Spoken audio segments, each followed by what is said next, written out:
evening to all of you, and welcome to the Office Hours. So, this is the seventh edition of the Office Hours that we have after every release. And this release, we actually have something special that the team has been working on for the last couple of months, based on a lot of user feedback and based on the intelligence we have from the market itself, right? So, without further ado, just to give you an introduction for the speakers for the day. So, we have Ishan, who's a senior software engineer from the infrastructure team, and we have Krishna and myself from the product team itself. So a rough agenda for the day would be that we would be seeing the new features released on Facets. Along with that, we'll have sort of a live demo as always. And one something special that we have planned today is we'll have a hands-on session on how you can write, create, and publish a custom Terraform module onto Facets. You might be wondering what inner sourcing is, and inner sourcing is the superset of bringing custom Terraform modules onto Facets. So, without further ado, let me quickly give you a brief on what inner sourcing is. So the ability to actually register and publish your custom modules on Facets is what inner sourcing broadly is. Until now, a lot of you would have used the Facets provided modules for provisioning your infrastructure. But as with growing setups and with some of our enterprise customers, what we've realized is there are a lot of automations that have been written in-house that you want to make the golden standard, and you want it to be reused within your organizations. I think some of you have already some modules that you have brought onto Facets and are reusing it, but we wanted to make this much more extensible, and we wanted to enable you to bring all sorts of modules onto Facets and get them to be reused. So this is the first major release for inner sourcing, and in this we have developed the ability to register custom modules which and view them on Facets, and also publish them to be available across your entire organization, right? Besides that, we also have a view permission in user management. This is specifically for those of you who are going towards compliance, audits, and the security bits of it. So if you have a huge team and you don't want all your users to have access to the sensitive data in the user management um, page, you can set which of the admin and super users have access to view or read these permissions itself, right? So this is the brief of the features. Let's get into the deep dive. Over to you, Ishan.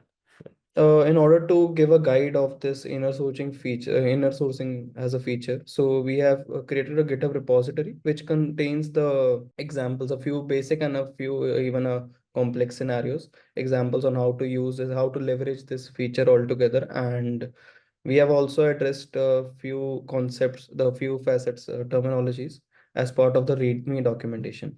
So let me just quickly go through the README doc. So as you can see in the overview, we have a few examples such as S3 ECS service, VPC, and even ECS cluster.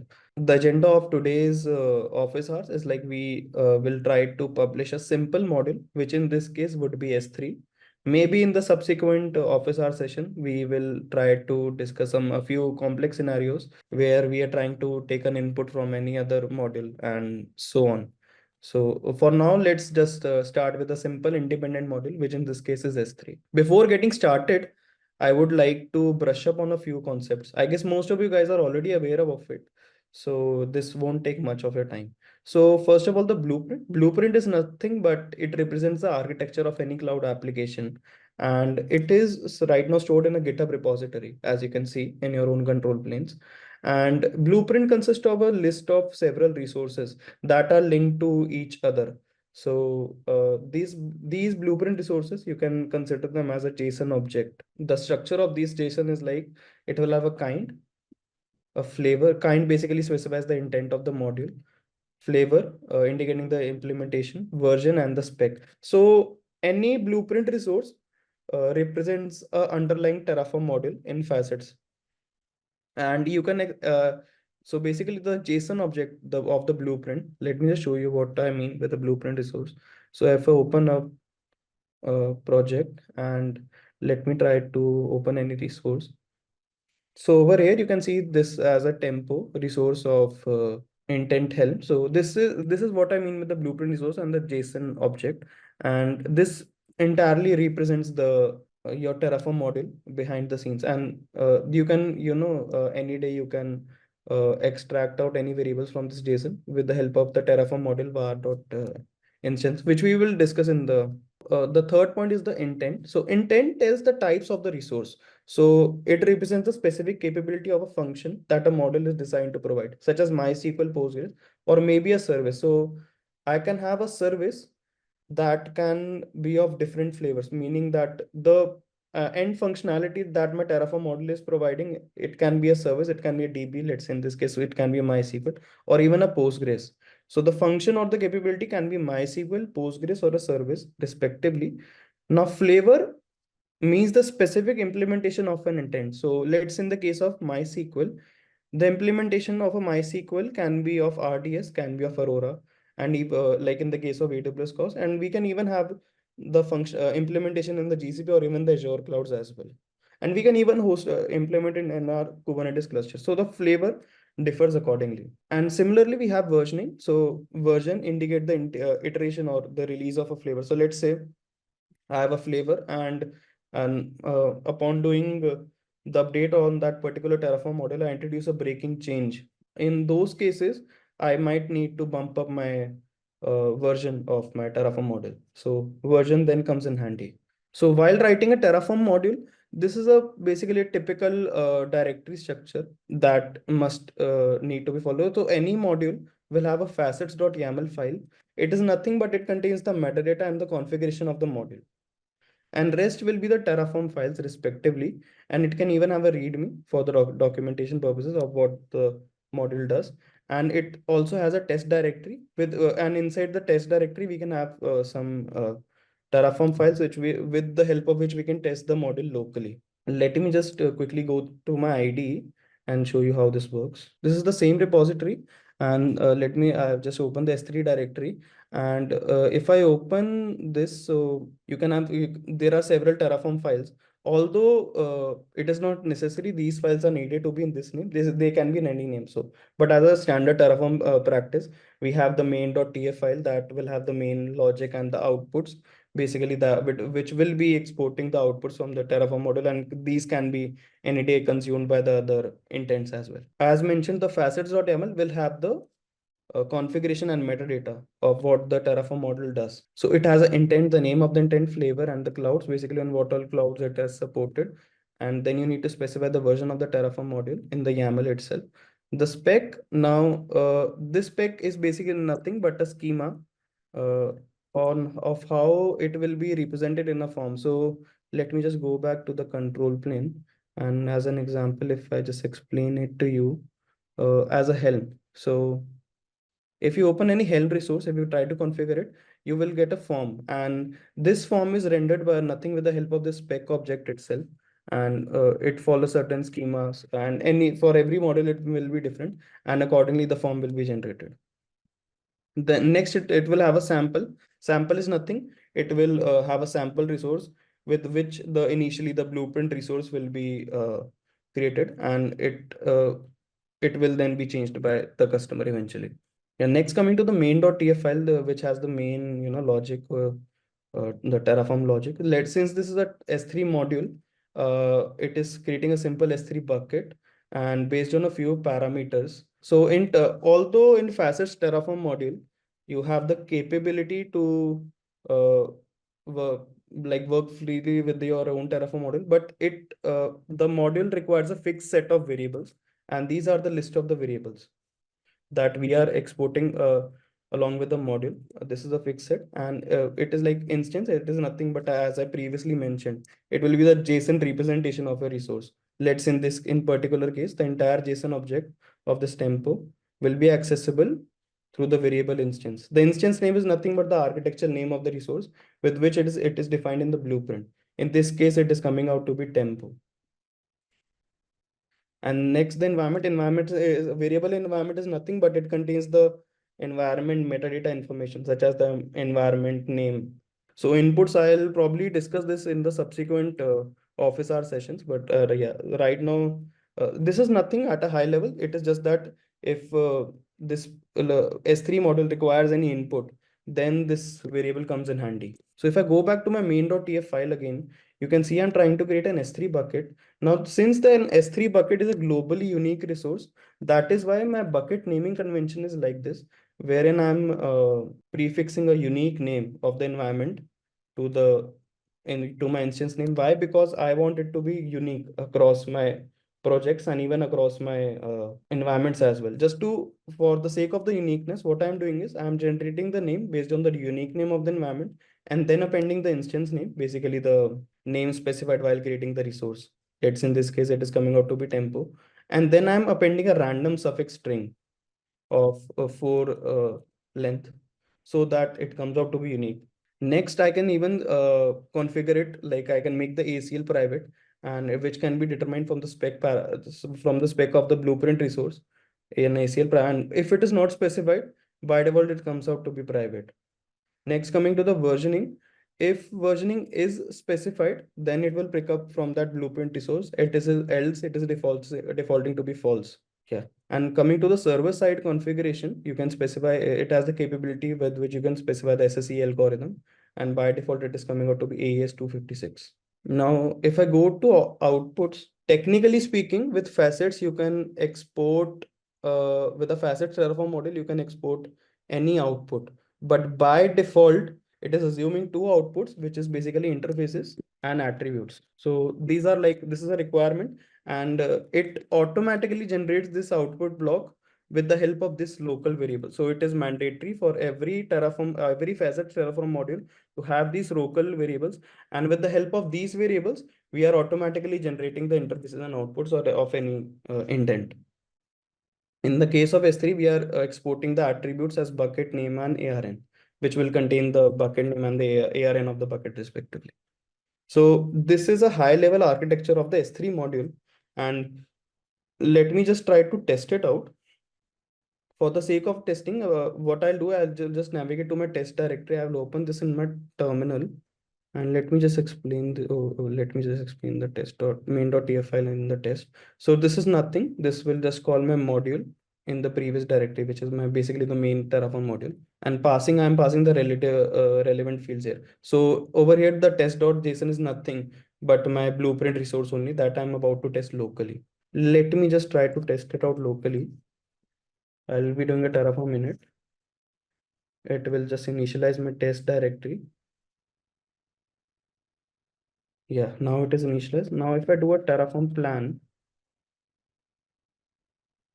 yeah, you can see the plan is generated, and based on that, it is creating my S3 bucket suffix and the bucket name as well, and the S3 bucket as well. It is even creating the S3 bucket with the ACL as private. The bucket name will be known after apply because it needs to create the suffix first.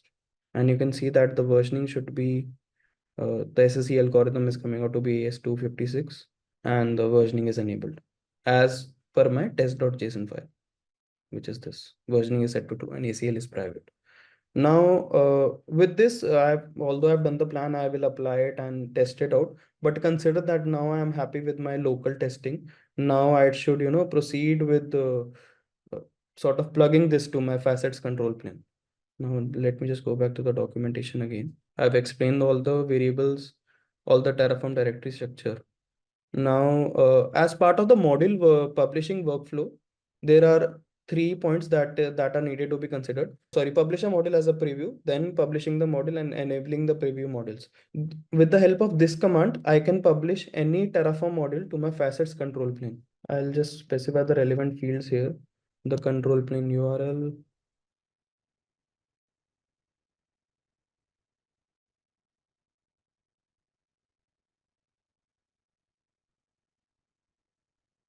username,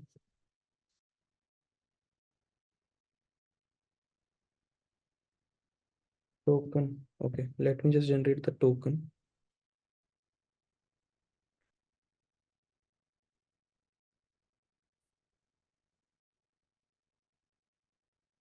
Yeah, so I've generated this token which can be used now programmatically to authenticate and work with my control plane.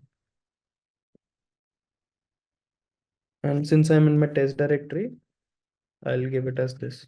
Now, before doing this, actually, I forgot one thing. Uh, as it is mentioned in the doc, as in the README doc. So before publishing, we want the .terraform directory uh, to be deleted. Basically, it is just an unwanted chunk and it is of a really huge size. So what happens with this command is like we zip the model and we then publish it. And just to avoid a huge zip size, we are deleting this .terraform directory within the test because it is of no use while publishing the module. So we'll just delete this and let me now just try to register it to the control plane.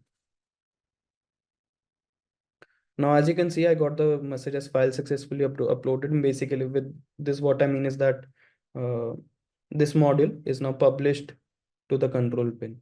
Now, by default, this module will be published in the preview mode. Basically, not all projects will be able to access this Terraform module. Only the projects that have the preview flag has as set to true, only those projects will be able to access this module for now. And once we publish it, there is a separate command to publish a model. Once we publish it, only then the model will be accessible to the entire control plane projects. So why we did this? Because we want a sort of a framework where any model developer can test it out locally, and probably then he needs to have some confidence with which he will only register it first in the preview mode and try to do the integration testing on we or try to gain some confidence in his preview project. And once he is happy with the flow, he can any day try to publish it. So since by default, this I'll let me for now, let me just try to deploy it in the starter project. Since right now the starter project is not a preview project, let me just try to enable make it as preview project. So what I'll do is there is a command to make a project as a preview one. I'll simply copy it and uh,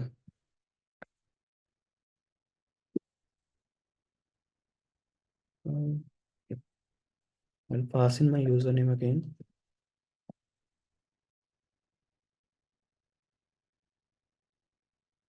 My token.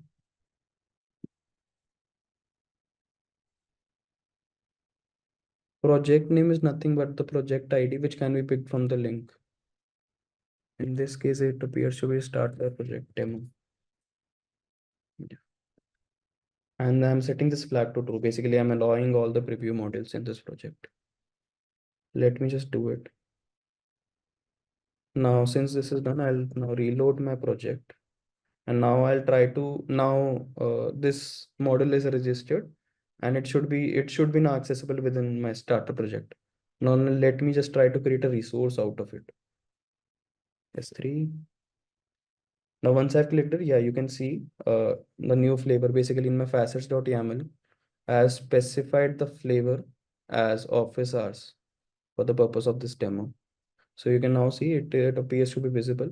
Now, once I try to create a resource out of it, let me just even name this at office hours. I'll add it. Yeah. If I go to configure, it is by default enable. And this again, so this form is getting rendered from this entire spec block, from this schema of inside the spec block. Based on that, this form is getting generated. And you can even see the JSON object of this particular blueprint resource. Now, since this model is now accessible within my starter project, I'll try to deploy this in my QA environment. Let me just try to do a release. Office hours. Let me just apply this. In the release preview, you can see, I guess this resource will be created. Let me just confirm this.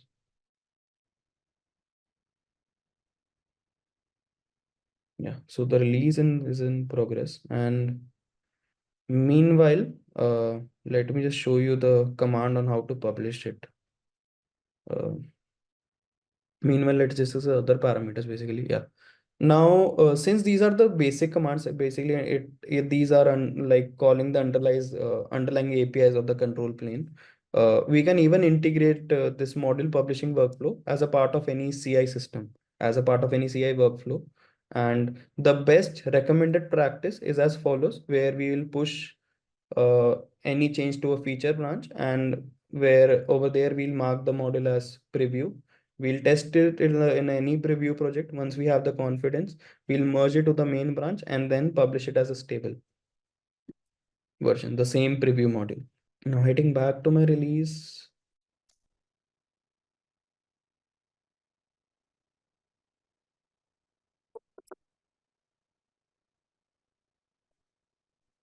Yeah, as you can see, it is now trying to create the S3 bucket, which is expected from our Terraform module, from the blueprint resource that we created as office hours.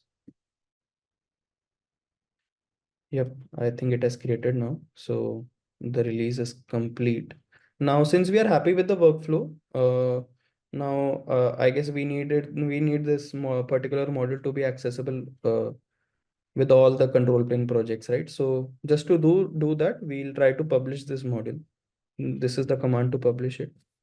We'll copy it and can pass the same authentication parameters. Username.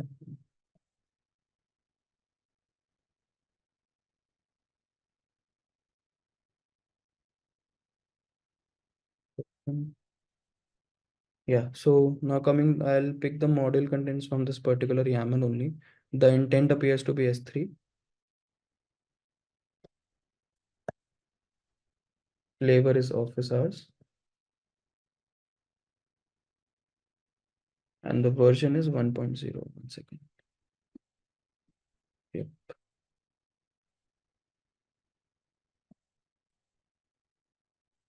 Yeah. Now, as you can see, module has been marked as published successfully, meaning now it will be accessible within the other projects, which are like even not a preview ones. Like it will be now accessible to the entire control plane. Yeah. So if I even go to this particular release in the resource center, let me just try to search my particular resource. So as you can see, the Terraform outputs are being populated as attributes. Basically, these are nothing. These attributes are being picked from the local variable as attributes, where we are passing the bucket name and the ARN. So the same is getting populated over here. And we can, if we want to reference it elsewhere in any project, we can reference it using the reference value.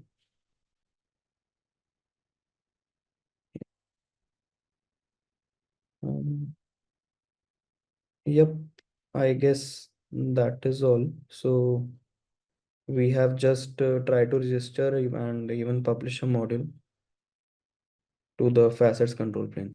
Thanks for giving the hands-on demo on how you can write your custom modules, register and publish them on facets, right? So just to quickly recap um, uh, what the process looks like, you can refer to the guide. I've shared it on our chat link here to write a module yourself and bring it onto facets. Um, so you will have to first write the module on your local, then test it out, and then you can register it onto facets. Once you register, you will be able to see it on preview projects. If you haven't marked it on preview projects yet, you will have to mark a certain project as preview. So why we've built this feature is because ideally when you're doing the testing for this, you wouldn't want it to be available across multiple projects, or you wouldn't want any of your other sort of users to use a module that is not